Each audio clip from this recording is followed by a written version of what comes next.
Okay, hello everyone. Thanks for coming. Just wanted to welcome you to our first speaker in the spring seminar series. This is like our experimental seminar series because ecosystem science and sustainability and forest and rangeland stewardship decided to join up, kind of join forces this spring and combine our seminar series. And then we also got together with GDP and kind of coordinated with them so that all of our speakers are in different weeks so we can all attend those different seminar series and hear some great talks throughout the spring semester. So keep an eye out for emails in the future from Katie advertising speakers that will be coming up. Each of them will be in a hybrid format like we're doing this one, or most of them, I should say, will be in a hybrid format. So we'll have some in person, and then we'll also be streaming them live. We're also recording them, so they'll be available later if you need to or want to watch them later. Just a couple of notes. Next week, Scott Denning is speaking as part of the GDPE seminar series. That presentation will be in Laurie's Student Center in the North Ballroom. Also, that one will be streamed if you need to join or want to join that way. And then on February 16th, Bill Hammond will be back here in this room. Bill is interested in killing plants related to drought and heat waves, and so he'll be talking about some of those mechanisms. And then we've got some other seminar series. So again, keep your eye out for those. And we're excited that you're here both remotely and in person. And I will turn it over to Randy to make the introduction. Thank you, sir. Appreciate it. It is my honor to introduce Dr. Bill Parton, Senior Research Scientist at the Natural Resource Ecology Lab, and working on greenhouse gas exchange and such, ecosystem science for decades now, quite a few. And so more than 150 publications, a fellow in ESA and AGU, and the primary author of Century and DayCent and Forcent and other models as well. One of the, the PI on GrassCast, for example. And we'll hear about the changes that have been made to DayCent to include microbial responses. He'll be joined by Dr. Melannie Hartman, and again, a senior research associate at NREL and an impressive history in her own right and a lengthy publication record and such. And so with that, I'll turn it over to Bill.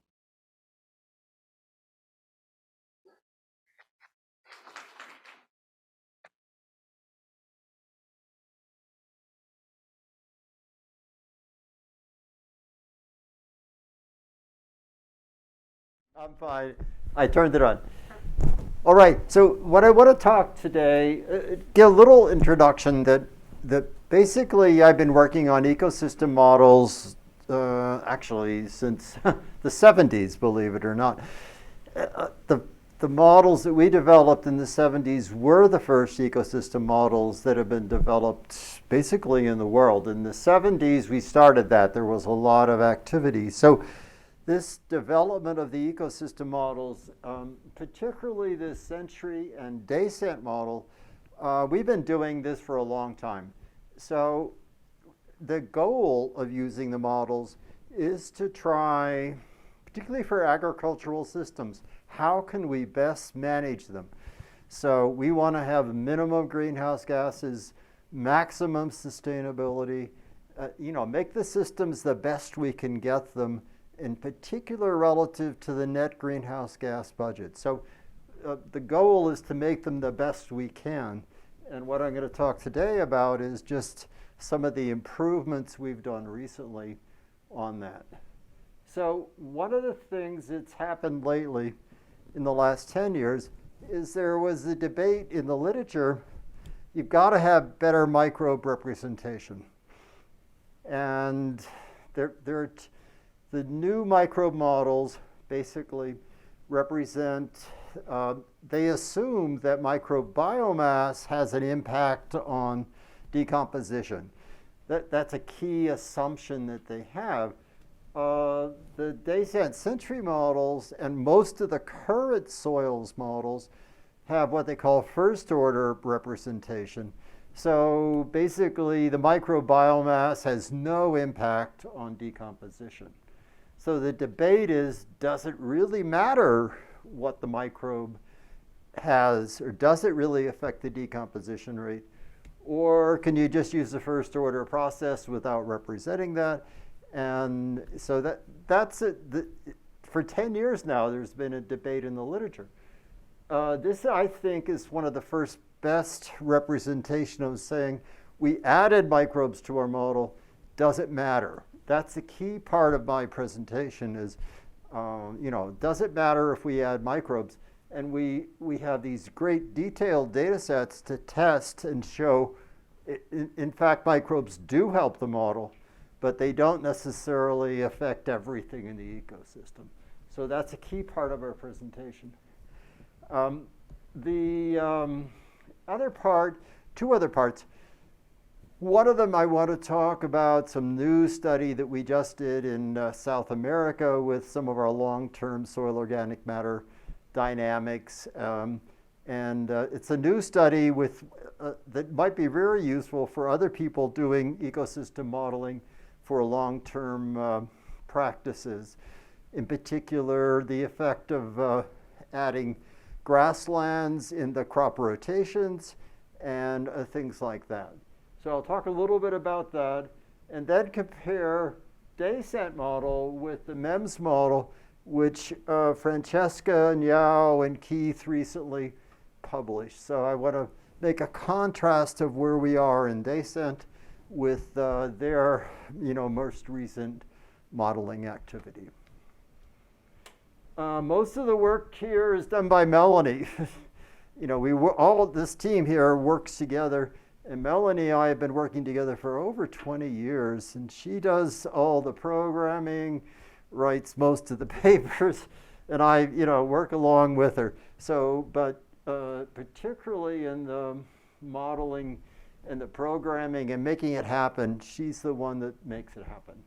And she's going to finish the talk. I'm just going to start in the introduction and some of the early parts of the results. So we'll go forward. Whoops. Does that work? That works. Oh, okay. A comment though. This project is funded by many people over the years, but particularly for our CABBI, which is a biofuel project. It's a very large impact of adding biofuels to natural ecosystems. Colorado State, University of Idaho, ARS has funded us extensively, and the UVB monitoring program. So we have an extensive set of people that have helped fund us. What is this? Okay, there we go. Outline. Microbe dynamics in this site in Uruguay. I'm going to talk about the results from this paper we just published this year in Soil Science Society. And it is really one of the best long-term agricultural research sites that I know about. So I wanted to show it. This is something that particularly people interested in modeling soil organic matter really need to know about. How does DayCent-CABBI, which is our newest version of DayCent, compare with the MEMS model? So I want to formally do some comparisons there. We'll see what Francesca says, whether she agrees with me about this contrast. Then we're going to go into how we took the corpse model is the name of this microbe growth model that we incorporated into DayCent. And that's the heart of our talk, is we took this model, added it to DayCent, and we'll talk about what we did, how we changed DayCent, and then get into comparing the model results with for the two models, the microbe model and the base DayCent-CABBI model. And we have this great data set, 10 years of daily eddy covariance data for respiration, plant production, all of the ecosystem variables, plant production, microbiomass. So we have this great data set to say, okay, do the models work better if you add microbes? And this is probably the only real good detailed comparison that's been done up till now. Lots of literature stuff, but they don't really compare it with real world data. This is real world data. So, all right, start with the long-term experiment. This is in Uruguay, right across from Buenos Aires. It's a cool place. I've worked a lot with people in Uruguay over a 50-year experiment. And they have these, in particular, they contrast cropping without pastures, that CS1, cropping with fertilizer, so without fertilizer, with fertilizer, and then having 4 years of pasture versus 4 years of cropping. So basically, it's if you add pastures to it, how can you affect an increase? Well, it's a very good thing to add pastures in terms of the sustainability. And I'll just give you some results for that. So start off with that. The key thing, and there's really one simple conclusion that comes out of this work, is that the more carbon you put into the system, the more you sustain increased nitrogen mineralization, the more you increase microbiomass, the higher soil carbon levels, and the higher plant production. There's this very strong positive correlation of carbon inputs and everything else, all the good ecosystem features. So, for example, the non-fertilized worst system, 190 grams. The fertilizer, you get more carbon inputs. And then if you add the pastures in there, you actually double the carbon inputs. So these systems basically contrast carbon inputs to the system. All right, this is the results for the 4 different treatments, or 4 of them. If you look at the black line, this is with the pasture in the system. The red one is you had fertilizer and then you added pastures back. You see the carbon goes up when you add pastures, just what you expect. You add fertilizer, carbon's decreasing. But if you don't add any fertilizer, you have low carbon inputs and low production. So, but the cool thing is they have annual numbers of plant production and soil carbon. I know of no other experiment where they actually have annual numbers for all these treatments. So it's a great data set to compare models. And obviously our model results did well. This is model versus observed data. These are the kind of data sets you need to test your models.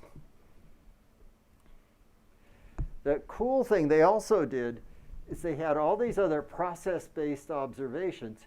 This is soil respiration on the x-axis versus temperature. And you can see that, as you would expect, the pasture had the highest respiration rates. And then as you go down with lower carbon inputs, lower respiration. So you're not only measuring the soil carbon, but showing, oh yes, you add more carbon, you get more soil respiration. So this study includes many of the process-based results that you would like. Live microbes. Very few studies actually measure microbes, which is a shame. But what this study shows is very high microbiomass with the high carbon inputs, like double the microbiomass compared to the low carbon input system without fertilizer and low soil carbon numbers. So basically microbiomass increases as you increase the carbon inputs, which is what you would expect. And mineralization, you would expect when you add these end-fixing pastures, you have high carbon inputs or high end mineralization rates. That's what you see. And so the key conclusions from this study is basically adding pastures increases plant production, increases sustainability, soil carbon. It's just a win-win system. And you actually get more plant production if you add pastures to the system than if without pastures. So it's one of those nice agricultural systems where if you add a pasture every 4 years, you're going to get more production in spite of the fact that you have a pasture in there that doesn't generate more yield. So, okay. comparing the MEMS model, which was just recently published by Yao and Francesca, with the DayCent-CABBI model, which is our current model. And that, if you look at the, we'll talk about DayCent first. The carbon inputs to the system from dead plant material. And we divide that into labile, cellulose, and lignin. So lignin is very hard to decompose. Cellulose is what the microbes like, but it's somewhat hard to decompose because it's got high CN ratios. And then the labile material is the stuff the microbes love. It's easy to decompose. If we compare that with MEMS, basically they just use different names, but it's the same thing. So our inputs to the system basically are very similar. Microbes eat labile carbon and cellulose. They don't like lignin. It's too hard to decompose. They don't really use it. The key inputs, the key soil carbon pools in DayCent are the slow carbon pool and the passive carbon pool, and then the microbes that do the work. Basically, the lignin fraction goes directly to slow. This is a fairly slow decomposition rate, like 5 to 10 years. So the two main sources of slow material are dead microbes and lignin. And then the live microbes die, the microbial biomass, and it gets stabilized in mineral-associated material. And it's a function of the clay content. So most of the pools, about half of the soil carbon is in this passive pool, and about half is in the slow pool. And so the clay microbes contribute directly to the passive, and the dead microbes also contribute to slow and that pool. So how does that compare with the sort of the newest I don't want to say high tech, but newest versions of our understanding of soil organic matter that's in the MEMS model? The inputs are the same. The POM fraction and the MAOM fraction, the stable mineral-associated organic matter, are the two key pools in the MEMS model. The source of POM is of dead microbes. Live microbes go into POM, and then the lignin, which is this pool, and then the cellulose goes in there. So basically, the sources of POM are very similar to our source of slow organic matter. The other thing is microbes, dead microbes, get stabilized in mineral-associated organic matter in the MEMS model, which is identical to the way we do it with live microbe, dead microbe bodies get stabilized in the mineral form. So really those two pools in MEMS, POM and MAOM, are basically similar to what we do in DayCent.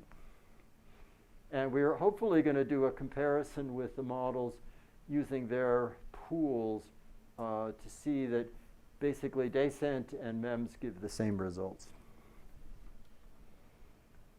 This is a model that we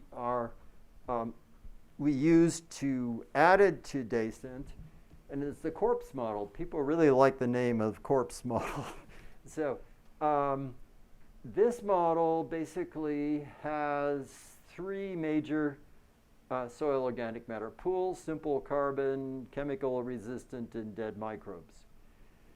And there's protected and unprotected. The protected is soil aggregates protected from decomposition, so it slowed down decomposition. And unprotected, the microbes have full access to it. The key thing that we added was the way microbes grow. Microbes grow and die in response to the environment. They create dead microbes, and then those dead microbes go into different pools in the soil organic matter. So, but what we added was this part of the model where how microbes grow and how microbes impact the decay of all the different pools.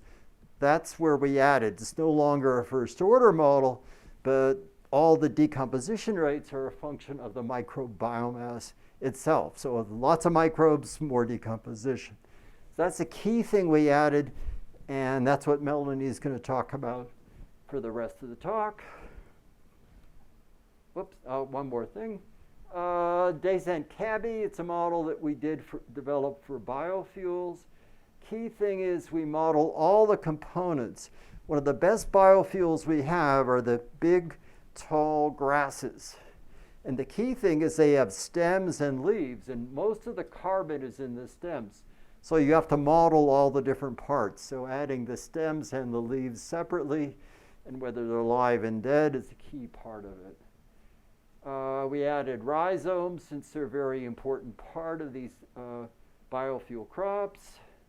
And then other processes, some better representation of how the plant senesce, rhizome death. Frost is an important thing. So we're basically improving the way the model grows our biofuel crops. So what we're doing now is this microbial explicit representation. And basically it's represented, and Melannie will present the equations. Here's the equation, but in great detail. So we're comparing the microbial using Michaelis-Menten function from Funcorps to represent and affect decomposition. And we're testing it with these big data sets that Melannie will be talking about. And I think we're there, Melannie. All right, can you hear me? Everybody hear me? Give me a wave or something. What?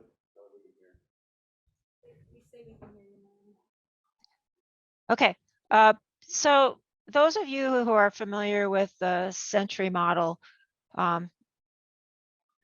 this diagram might be not so overwhelming as people that haven't gotten used to the Century or the DayCent model. I'm not going to talk about every box, but so there's above and below ground cycling of organic matter. And as Bill was mentioned, you get in above ground, let's look at that first. There's when plants die, the plant gets partitioned between structural and metabolic litter. And we used to just have one pool to represent microbe biomass. That was the active pool. And it didn't influence decay rates, but we replaced the active pool, which had a really fast turnover time, with two pools, a live microbe pool and a dead microbe pool. So the microbes consume fresh litter, they consume some of the soil organic matter pools at the same time, and there are some flows that bypass the microbes totally. So in the surface we have live microbes, dead microbes, and slow surface organic matter. Next slide. In the below ground, it's very similar. Roots die. Above ground, biomass gets incorporated into the soil from tillage. That litter is partitioned between soil structural and soil metabolic material. The structural has all the lignin in it. And that gets processed through the microbes. Microbes are processing some of the other soil organic matter pools also and turning over. Some of the dead microbes flow directly to the passive pool, which is the mineral associated organic matter pool that is protected by clay. Next slide. So in this DayCent-CABBI model, we can use the same model and we can run the model with the first order soil organic matter decomposition, or we can run it with the new microbial explicit soil organic matter decompositions. I might call that the model for Michaelis-Menten. We also have an option of selecting soil temperature and moisture effects on decomposition. And so I'm showing 4 of them here. The top left is what we call the variable Q10 temperature function that affects decomposition. So at the the x-axis is temperature and the y-axis is the effect. And So as temperature increases, it's the effect increases slowly, then it reaches a steep curve where a small change in temperature results in a large change in the effect, and then the effect slows down at higher temperatures. So that's a standard temperature curve we've been using with DayCent for many years. The one below it is an exponential. I've seen exponential curves for temperature controls and different microbial explicit models. So we have an option of using that too in the model. And in the corpse model, it has different temperature curves for different pools, depending on how decomposable they are.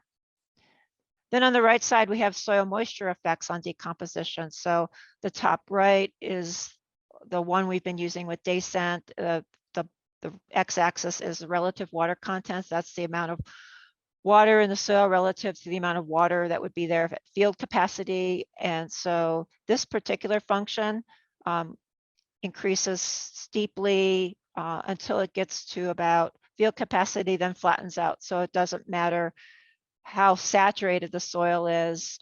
This particular water function does not decrease or change decomposition rates once the soil gets wet. In contrast, in the lower right, the corpse model uses a bell-shaped. So the bottom, the x-axis is fraction of saturation. So there's the soil water promotes maximum decomposition out in the middle at field capacity, and then declines when it dries out on going to the left, or the soil water saturates to the right. And so when I was doing my simulations, I chose the two that are highlighted. These gave me the best results: the variable Q10 temperature function and the bell-shaped curve water function. Next slide, please.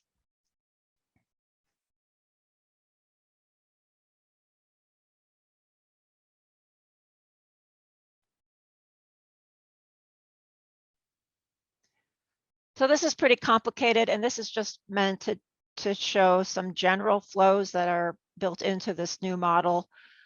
So there's a live microbial biomass pool in the middle and a dead microbial biomass pool, and the live turns over to dead, but the microbes can also eat some of the dead microbial biomass, and that dead microbial biomass can flow to other pools. So coming in from the left, there's some sort of input of soil organic matter, and it's consumed by the live microbes, but some of that flow might bypass the microbes and go directly to another pool. If it is consumed by the microbes have a carbon use efficiency, or CUE. So if 1 minus the carbon use efficiency goes off to heterotrophic respiration, and the rest goes to building or growing microbial biomass. So the equation for that flow is now dependent on a Michaelis-Menten function, and I'm going to be showing you the Michaelis-Menten function in a more detail in a little bit. But that fraction that's in pink gets bigger the more microbial biomass there is relative to the amount of soil organic matter being decomposed. And there's so the amount of carbon that flows is equal to the amount that's in the pool that's being decomposed times this Michaelis-Menten function, that's just 0 to 1, times a reference Vmax rate, maximum rate of conversion, times a temperature function, a moisture function, a cultivation effect, and a pH effect. Next slide. So this is a Michaelis-Menten function, and the function itself goes from 0 to 1 as a fraction, or from 0 to 100% if we're looking at percentages. So that's what this is showing. So the x-axis is microbial biomass increasing, and as microbial biomass increase, the percent of a pool that can be decomposed increases. I use the base pool of 100 grams of carbon. So the Michaelis-Menten function is based on the fraction of microbial biomass relative to the amount of carbon that it's decomposing. So, and since I used 100, then the grams of biomass is also, you could, grams of microbial biomasses can also be considered a percent of microbial biomass in the soil. The labile pool, like the metabolic pool, the way this is set up is that it takes less microbial biomass to decompose that pool completely. And it takes more microbial biomass to decompose the slow pool or the structural litter pool completely. We usually don't ever reach 10% microbial biomass in our model. It's usually more like 2 or 3%. So the half saturation is the fraction of microbial biomass where that curve reaches 50%. Next slide. Well, this is a little messy. I apologize for that. So one of the first things to do with DayCent model is to be able to simulate the production of whatever plant is growing in the ecosystem. And so this is miscanthus production over time, both simulated and observed. The black lines are simulated above ground miscanthus biomass. The red line is simulated below ground root biomass, including rhizomes and fine roots. The black dots are measurements for the above ground, and the red dots are measurements for below ground. This particular plot switched from being unfertilized before 2013 to being fertilized after 2013. So before 2013, what we want is for those black lines to intersect the black dots and for the red lines to intersect the red dots. And for the most part, they're close. We're off in 2011. There's a models thinking there's a nitrogen limitation to miscanthus, and where there was peak production according to the measurements. Well, then after 2014, we want to compare the open black squares with the solid black lines and the open triangles with the red lines, because those are the fertilized amounts. And so mostly the model is getting close or intersecting the observed points, except for the above ground biomass in 2014. So basically, out of all these measurements, there were 2 years that were off for above ground biomass. And this was a really complex system to model because there's a lot going on here at the energy farm. There was a drought in 2013, or 2012, which affected 2013. There were polar vortex, which had winter kill of the miscanthus. So it wasn't an easy system to get right completely. Next slide. Next slide. Yeah.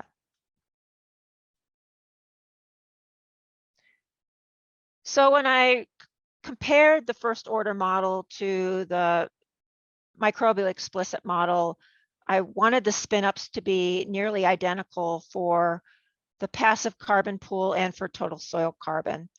So what you're seeing on the upper left is soil carbon changing with time in the spin-up run. The dotted green line is the microbial explicit model, and the black line is the first order model. So I tried to get them pretty close.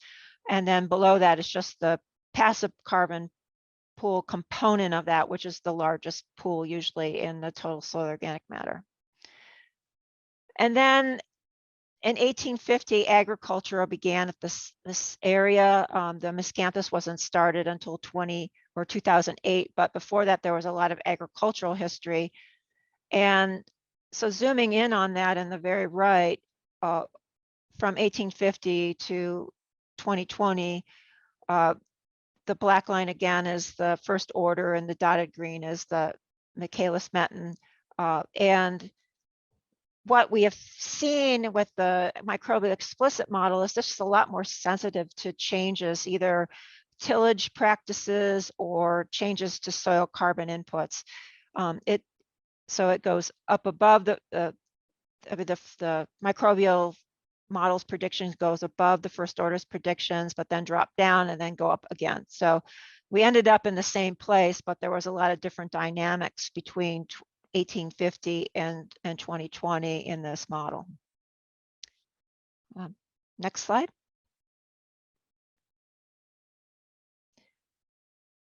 So now we're looking at the flux tower data that was available at the site. And Bill mentioned we have gross primary production, ecosystem respiration, net ecosystem production, and evapotranspiration. And this is gross primary production. There's 3 different 4-year periods here. And the red dots are flux tower estimates, and the black lines are DayCent results.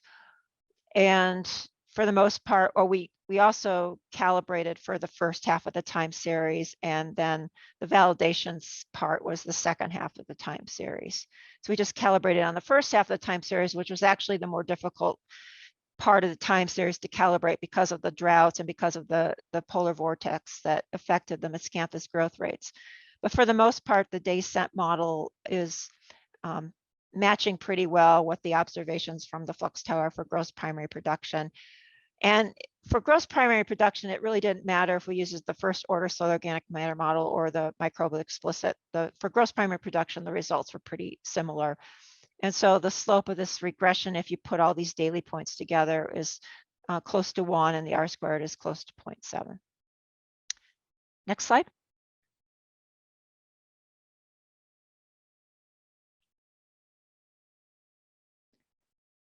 Same for evapotranspiration. So the black line is the simulated, the red dots are the observations from the flux tower, and pretty good agreement between the dynamics of the model and what was observed at the flux tower.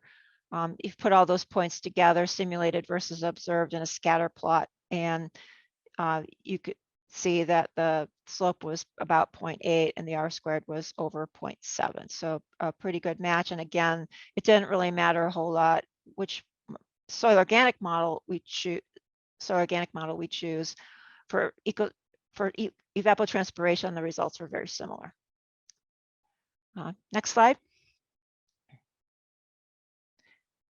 Now we get to ecosystem respiration, and now we're going to see differences between the first order model and the microbial explicit model. And I know this is a lot of colors here. Again, there's 3 4-year periods, and the black lines are simulated ecosystem respiration, which includes both heterotrophic and autotrophic respiration. The purple dots are the ecosystem respiration estimates from the flux tower. The red lines are the heterotrophic component of the modeled ecosystem respiration, and the green lines are the autotrophic component of ecosystem respiration. So with the first order model, the model matched decently with the observations. You could see sometimes in the wintertime, the model was higher than the observations. If you look at 2014 right in the middle, you could see one of those examples. Also, if you look at the springtime, the first order model tends to overestimate the ecosystem respiration in the springtime, and at that point it's just all heterotrophic respiration. And I'm going to zoom into one of these years so you could see it a little better. But watch closely as we advance to the next slide to see how the microbial model kind of snaps those points into place. So go ahead, next slide. Okay, so here's the microbial model. So the summertime estimates of ecosystem respiration weren't that different from the first order model, but the wintertime and the springtime were.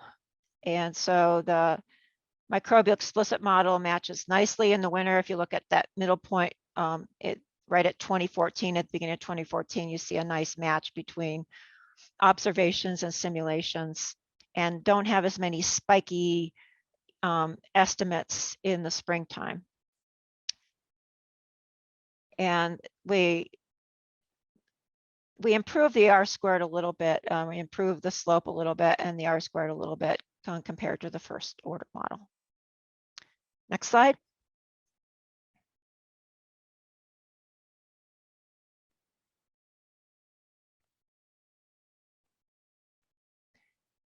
this really shows the difference between the two models. This is a zoom in on 2018 for both the first order model on the left and the microbial explicit model on the right. So what we want to see again is those purple dots landing on top of the black lines for ecosystem respiration. And on the left, you could see that the first order model, the ecosystem respiration is above what was observed in the beginning of 2018 and towards the end of 2018 when temperatures are cold.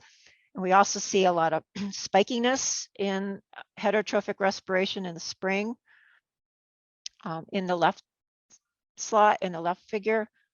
But in the right figure, the model estimates are greatly improved. The wintertime respiration at the beginning of 2018 and towards the end of 2018 are much closer to what was observed, and we don't have as many spiky estimates of heterotrophic respiration in the spring. And what I believe is happening here is that the microbial biomass creates a lag. So the first order model is responding immediately to changes in temperature or changes in soil moisture. And as soon as temperature warms or as soon as moisture gets optimal, the first order model predicts a lot of respiration, where the microbial model has a lag time. It takes a little bit of time for that microbial biomass to grow and respond to the temperature increases and the soil moisture increases. So therefore, we're getting better matches in spring and wintertime respiration rates. Next slide.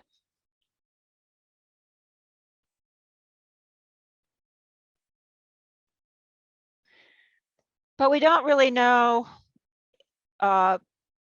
We have ecosystem respiration, which is the sum of autotrophic respiration and heterotrophic respiration.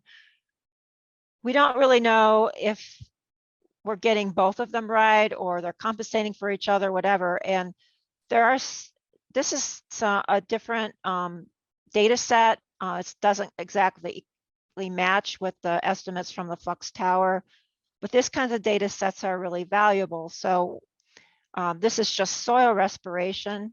Measured is the open purple circles and simulated is the solid purple lines. The heterotrophic portion is in red. The triangles are the observations and the dotted line is the simulated. And then for autotrophic respiration, the dotted green line is simulated and the plus signs are measured. So we only had 1 year data. It sure would be nice to have a lot more. According to this, heterotrophic respiration estimates by the model might be a little high, and autotrophic respiration estimates by the model might be a little low. So I can't say much more about this, just 1 year of data, but this kind of data is super valuable to models if it can be collected. Partitioning autotrophic from heterotrophic respiration fluxes. Next slide.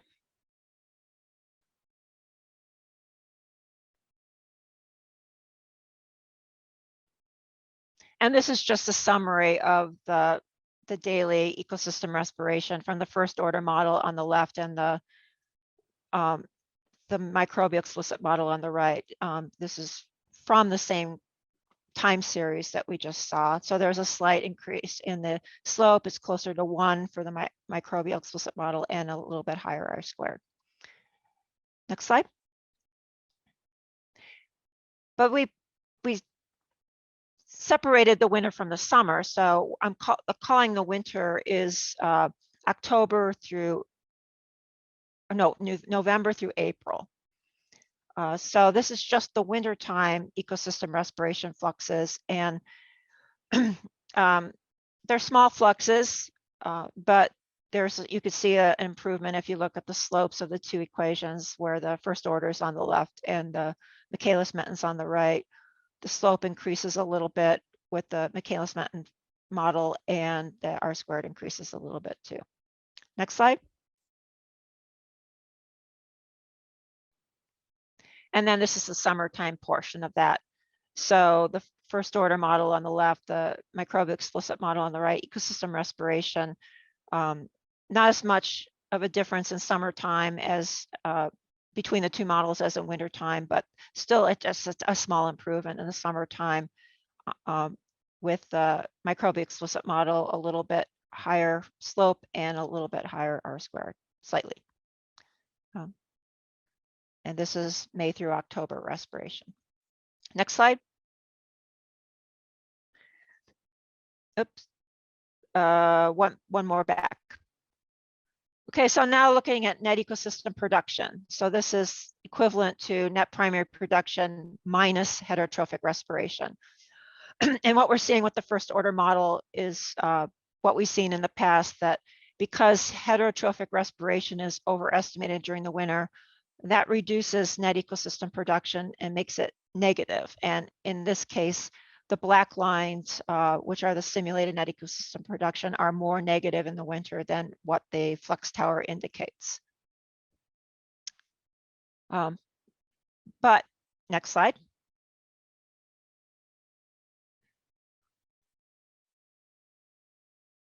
When we switch to the Michaelis-Menten function, we reduce that overestimate of heterotrophic respiration in the wintertime. And in the wintertime, those minimums in net ecosystem production are simulated are much closer to what is observed. The R-squared is higher and the slope is exactly 1 for the Michaelis-Menten model. Not every year is perfect, but a lot of them are very close. Next slide.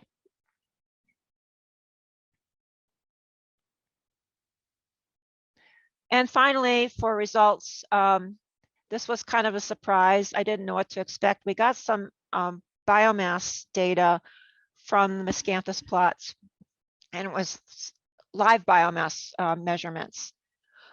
On the left, we have the first order model, and that black line with the 2 humps is the active pool, and the active pool in the first order model is defined as microbial biomass and microbial products. So, and the dots with the whiskers are 2 years, are measurements from 2 different years of live microbial biomass with plus and minus 1 standard deviation over multiple measurements. But on the right, I swear I didn't calibrate this. This just was a result where the live microbial biomass that was simulated by the microbial explicit model falls almost directly on the measurements for 2 years, and is showing. I wish there were some measurements on the tail end of going down towards the winter, with we just have it in the summer. But the model did really well estimating the approximate level of microbial biomass in the soil in grams of carbon per meter squared. Next slide. And then the left side is the same as before. And so I just wanted to show you the dynamics of the live and the dead pool. So the black line is the live, and the right graph is the live microbial biomass. The dots are what were measured. The dotted red line is the dead microbial biomass, and you see that they're out of phase with each other. When the live microbial biomass goes up, the dead microbial biomass goes down, and vice versa. Adding them together is the total in the green. We don't know what total live and dead is, so I don't know if this is a good estimate of total live and dead biomass, but we do know it's a good estimate of the live biomass. Next slide. So in summary, what we did with in the DayCent-CABBI model is we created an option to run the model with a microbial explicit soil organic matter model, and we replaced the active pool with a live microbe and dead microbe pool. Next. The linear decay constants, which are called K values in the first order model, were replaced with Michaelis-Menten functions that were similar to those that are used in the corpse model. Next slide, our next item. The Michaelis-Menten model was more responsive than the first order model to changes in soil organic matter due to soil tillage and litter inputs. Next item. DayCent-CABBI model replicated the daily miscanthus, GPP, ecosystem respiration, net ecosystem production, and evapotranspiration from the flux tower. Next. DayCent-CABBI represented or replicated the timing of ecosystem respiration and net ecosystem production best when we use the variable Q10 temperature function, the soil moisture function from corpse as abiotic controls on decomposition. And next. The two soil organic matter models differed mostly in the wintertime and early spring, but I didn't show total annual ecosystem respiration or not ecosystem production, but the annual totals were very similar regardless of what model was used. It's just the timing in the spring and in this winter that really mattered by using the microbial model. I think I'm going to stop there just so there's some time for questions. So thank you for your attention.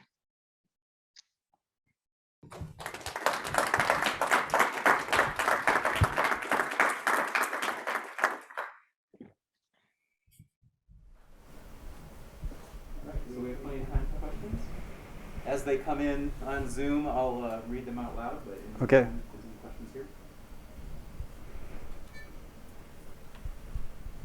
Yes. What's the basis for splitting up what's heterotrophic and what's autotrophic respiration at any given point? Is that ratio changing over time, or is it just constant? Oh yeah. What is the basis for changing or heterotrophic versus autotrophic is the question. And so the heterotrophic, okay, the way they do it in the field is they exclude the roots and so there's no autotrophic, and you just look at the decomposition flux. So they try to separate it, but it's a rough technique, let me say. So you know that data is useful, but the total soil respiration rate they estimated was greater than the total respiration rate should be. So it's, you have to be careful in how you use those data sets because it's difficult to measure in the field. There's no easy way to do that. But the autotrophic respiration rates, the respiration of the live roots and growth respiration and just maintenance respiration, where the heterotrophic respiration is the CO2 from microbial decomposition. So that's what the observations just show you the total, unfortunately. And but you've got both of those contributing simultaneously. And in the eddy covariance data, you have the autotrophic respiration from the above ground plant, in addition to autotrophic respiration from live roots. It's a big, it combines a lot of things. But rarely do you get that separation, but they attempt to do that. But they're never going to match each other because of the problem with separating them.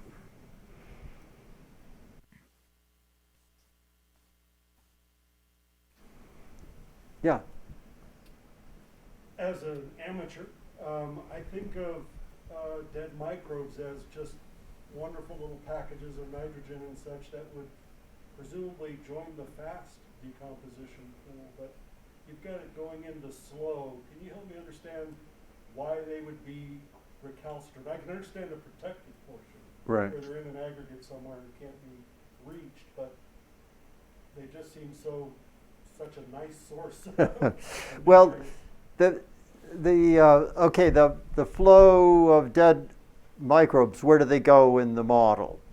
And the two different places that they go in both models, by the way, I mean, MEMS does the same thing, is the cell walls of the microbes. There are parts of the microbe that are more resistant to decomposition. Think of the cell walls. And we model those as going to the slow organic matter with like a 5 or, that kind of a turnover time. the cell wall material that gets the mineral protection stuff that that MEMS is now represents it as if it's protected on the clay and it's a chemical whatever bond on the clay particle. So parts of the microbial biomass, dead microbes, go and get stabilized on those clay particles versus parts that don't get stabilized but are resistant to decomposition, and then we put that to slow organic matter.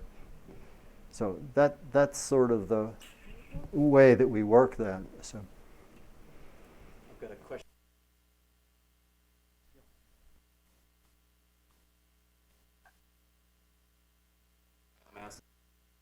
okay.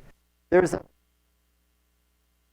not easy. It's a difficult process where they go in and use acetylene or something and kill them, and then they look at their respiration rate later. I'm not an expert on this, but it's again an approximate process. It's difficult to know what live microbe biomass is, but there is a way they do that. So that there really isn't, I don't know about any way to get dead microbes, but they do have a technique for getting live microbes, which is the one we presented. So as Melannie indicated, we have no idea how many dead microbes there are in the system or where they're going. I mean, because that's part of the process. Getting the detailed information to run these models is a problem, because at most we know that live microbes, and that's approximate. We have no idea on dead microbes. And a lot of these microbe models have all these pools and nobody measures them. I mean, so as a modeler, it's difficult because they're not giving you the information you need to say, okay, what's the flow rate from dead microbes to passive or to slow? We don't really have data on that. We only have data on the different pools, the total pools. So, yes? I'm not sure if it was explained before, but I see some improvements in winter and early spring time. Yes. And what are the possibilities of having like overestimated the tropic respiration in summertime? Oh, okay. What is the potential effect during the summer of, using the microbe model or yeah? As far as I remember, the summertime RH seems a lot more overestimated the decline. I don't think we've got a bias in the summer. The respiration, again, the summer you have both autotrophic and heterotrophic in the data. So we can't separate that. There's no observation to separate that. Actually, I don't know that one of the things that happens in the summer is the microbiomass is higher. So you have that ratio of microbiomass to the biomass of the pool is a lot higher. So in that Michaelis-Menten equation, if you get up near the top of the curve, there's no reduction in growth or in decomposition. So the Michaelis-Menten relationship, if you have large microbiomass, is the same as a first-order model. So my interpretation is when you get the large microbiomass in the summer, you're actually doing something very similar to the first-order model. That's my understanding why you don't see a difference in the summer. In the winter, microbiomass is low, and it's reducing the decay rate like you would expect. So to me, that's completely consistent with why we need a microbiomass model. I mean, that's where it really helps. It doesn't help the total ecosystem. If you look at it at the end of the year, it sort of balances out. But if we're trying to represent the effect of microbes, where they matter, I think this is what we've shown. This is the first people to have done this, by the way. I don't know of any study that's looked at these, you know, this throughout the year and does it matter or when does it matter with data like this. Okay, I think that's all the time we have. Let's thank Bill and Melanie one more time.